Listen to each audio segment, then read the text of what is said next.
Assalamualaikum warahmatullahi wabarakatuh. Selamat malam para sahabat subscriber dimanapun Anda berada. Berjumpa lagi bersama saya Kang Asim di acara podcast horor. Malam ini seperti biasa, seperti malam-malam sebelumnya, saya akan menceritakan sebuah kisah misteri yang akan menemani malam Anda.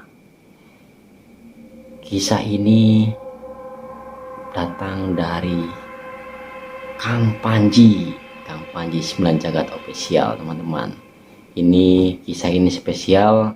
Nggak tahu kisah ini pengalaman pribadi Kang Panji, entah pengalaman teman atau saudara Kang Panji. Yang jelas kisah ini dibuat oleh Kang Panji sendiri. Oke, mungkin teman-teman di sini sudah penasaran kira-kira kisah apa yang akan saya bawakan malam ini.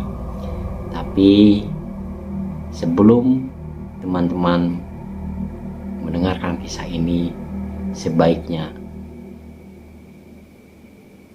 jangan lupa like, comment, share, dan juga subscribe channel ini agar saya semakin semangat untuk membuat konten dan semakin semangat untuk berkarya.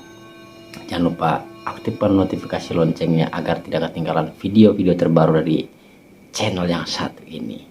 Oke teman-teman, malam ini saya akan membawakan kisah misteri atau kisah yang tragis yang berjudul Kisah Tragis Kematian 5 Sahabat.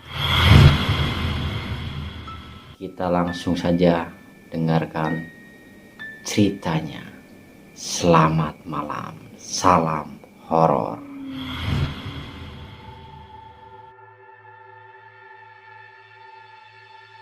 Didin namaku. Hari Rabu siang tepatnya, kelima sahabatku datang berkunjung ke rumah. Arman, Adil, Gani, Bisri, dan Lukman. Assalamualaikum Din. Waalaikumsalam. Tumben barengan nih ya. Iya nih Din, saut Lukman. Lukman itu sahabatku yang paling dekat di antara yang lain. Setelah mereka masuk, Lukman pun masuk ke rumah tanpa basa-basi. Ada makanan gak sih? Saut Lukman sambil tertawa. Aku hanya tersenyum saja. Lukman, gini Din, saya mau berangkat merantau ke Bengkulu. Nanti malam sama Arman, Adil, Gani, dan juga Basri. Mau ikut nggak Din? Din, serius nih? Arman menjawab, iya bener Din. Kalau mau ikut nanti kita sampai habis isya. Iya, kita baru saja dari bos Dandi, kata Adil. Oke ikutlah. Tapi bentar, aku bilang sama ibu dulu, kata Didin. Aku pun beranjak menuju dapur. Bu, saut Didin. Ibu, iya Din, ada apa? Aku mau ikut kerja ke Bengkulu sama Lukman dan teman yang lain Bu, kata Didin. Oh, kapan berangkatnya? Nanti malam Bu, katanya, kata Didin. Oh ya, sudah kalau benar mau ikut kerja, yang penting hati ya Din, jawab ibu. Didin pun merasa senang karena diizinkan ibunya dan langsung beranjak ke depan ruang tamu. Gimana Din, jadi ikut nggak? Saut Lukman. Didin, iya siap, ikut dong. Beres-beres sekarang biar nanti kita jemput udah siap, saut Adil. Didin pun langsung masuk ke kamar untuk mempersiapkan tas baju celana yang akan dibawanya. Sementara kelima sahabatku pamit pulang. Setelah waktu sudah melewati maghrib, Didin memakai baju kuning berlengan hijau. Tiba-tiba ibu masuk ke kamar. Din, saut ibu. Didin, apa Bu? Kok seperti ketakutan? Ibu, Din, Perasaan ibu tidak enak, was-was. Kenapa bu? Jawab Didin. Tidak tahu Din, merasa sedih, tidak enak hati Din. Kamu jangan berangkat ah, jawab ibu. Didin pun bingung soal apa yang ibu ucapkan. Sementara Didin sudah janji ikut berangkat ke Bengkulu sama kelima sahabatnya.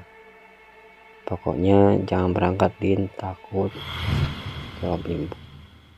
Didin semakin heran sama ibunya. Lantas gimana bu? Jawab Didin. Udah batalkan saja Din, kata ibu. Didin pun semakin bingung atas sikap ibunya yang seakan-akan menandakan keanehan. Setelah habis isya, terdengar rame-rame di depan rumah Didin. Din, ayo, saut Lukman. Didin pun keluar dengan wajah lesu karena merasa tidak enak sama sahabat.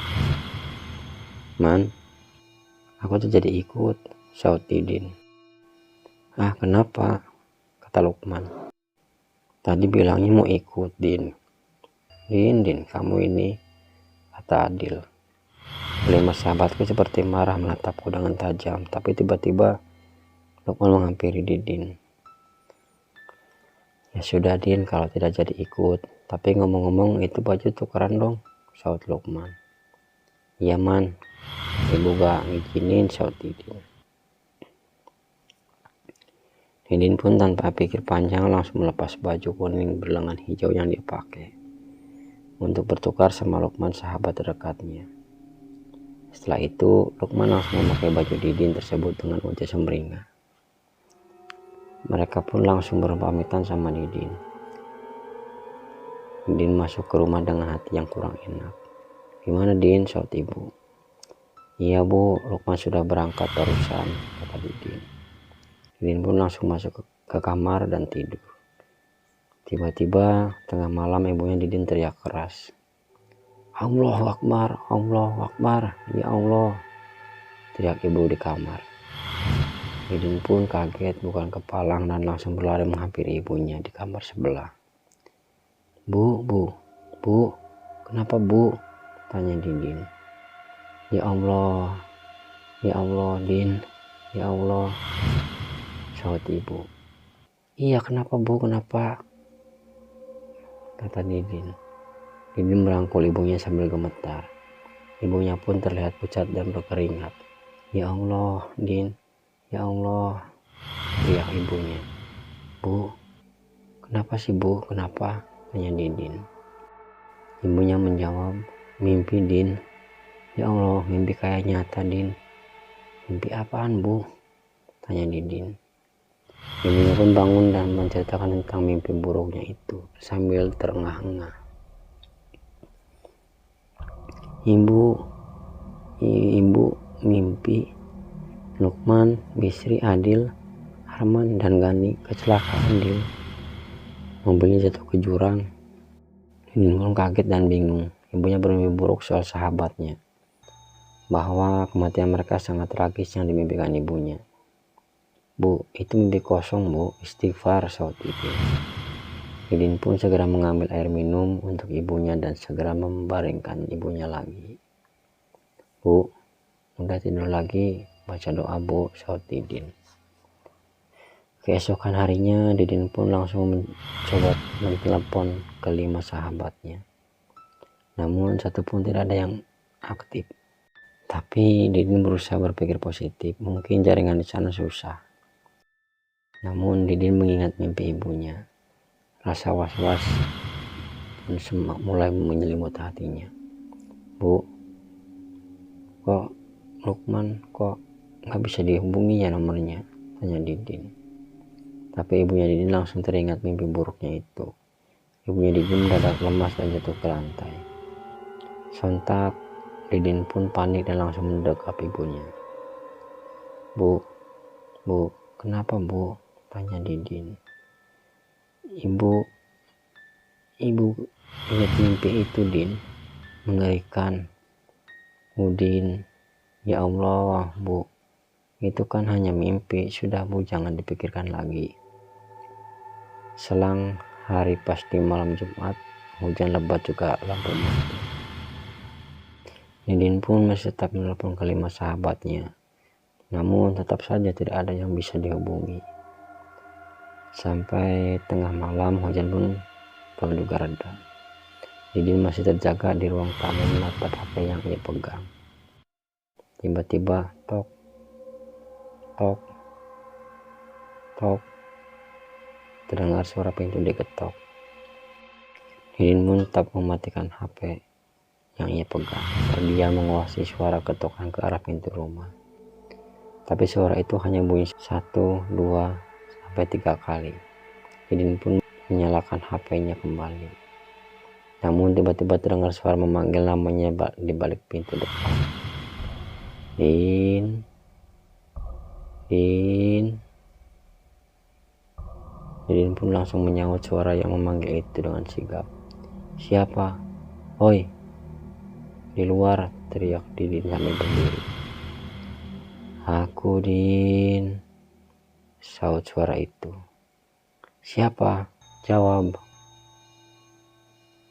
Lukman, Din. Dingin, saut suara di balik pintu. Didin pun kaget bukan kepala dengan keadaan hujan dan mati lampu ruangan yang hanya ada 1 lilin. Menambah kesan menakutkan. Hah? Lukman, saut Didin. Didin pun tanpa pikir panjang meski keadaan ketakutan langsung bukakan pintu depan itu. Pas dibuka, Didin pun terkaget-kaget melihat Lukman yang memakai baju warna kuning dengan hijau sudah berdiri tepat di depan pintu rumah dengan keadaan basah, kotor dan berwajah sangat pucat. Ya Allah, Man, kenapa kamu? Katanya berangkat, tanya Didin. Namun Lukman hanya diam dan menatap tajam ke arah Didin dengan tubuh terlihat kaku. Meski terlihat menakutkan, Didin berusaha mengajak masuk ke rumah. Ketika Didin memegang pundaknya, Lukman terasa dingin seperti es dan terasa lunak tulang dan dagingnya. Didin pun mulai merinding tidak karuan, merasa ada kejanggalan dalam diri Lukman. Setelah Lukman mulai masuk dan duduk di kursi, tiba-tiba Lukman memuntahkan darah di lantai ruang tamu. Didin pun kaget berteriak dan lari ke arah kamar ibunya. Ibu, ibu, teriak Didin sambil menabrakkan diri ke pintu kamar. Buak, Allahu Akbar, teriak ibunya. Bu, Lukman, bu, teriak Didin sambil ketakutan. Maksudnya Lukman gimana? Jawab ibu sambil gemetar. Ada Lukman, bu, muntah darah, teriak Didin. Ibunya merasa terkejut dan ketakutan mendengar cerita Didin soal Lukman. Tiba-tiba tercium bau amis dan anyir menyengat seperti mendekati Didin dan ibunya. Didin dan ibunya pun segera keluar kamar untuk melihat keadaan Lukman. Pas mendekati kursi ruang tamu, bau anyir dan amisnya pun semakin kuat. Din, mana Lukmannya? Tanya ibunya. Tadi di sini, bu, jawab Didin. Lukman pun tidak ada di kursi tersebut. Ibunya dan Didin semakin ketakutan. Tiba-tiba terdengar suara rintihan di bawah kolong meja ruang tamu.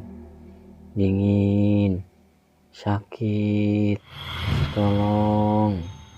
Sambil memegang lilin Allahu Akbar, astagfirullah, ibunya dan Didin pun menjerit ketakutan sambil menyoroti kepala Lukman yang gepeng hampir pecah berceceran darah. Tak sanggup menahan rasa takut, ibunya dan Didin pun jatuh lemas sampai tidak sadarkan diri. Tidak terasa keduanya terbangun jam 2 siang. Rasa takut mereka masih terbayang jelas. Suara tetangga ramai di luar sedang membicarakan sesuatu.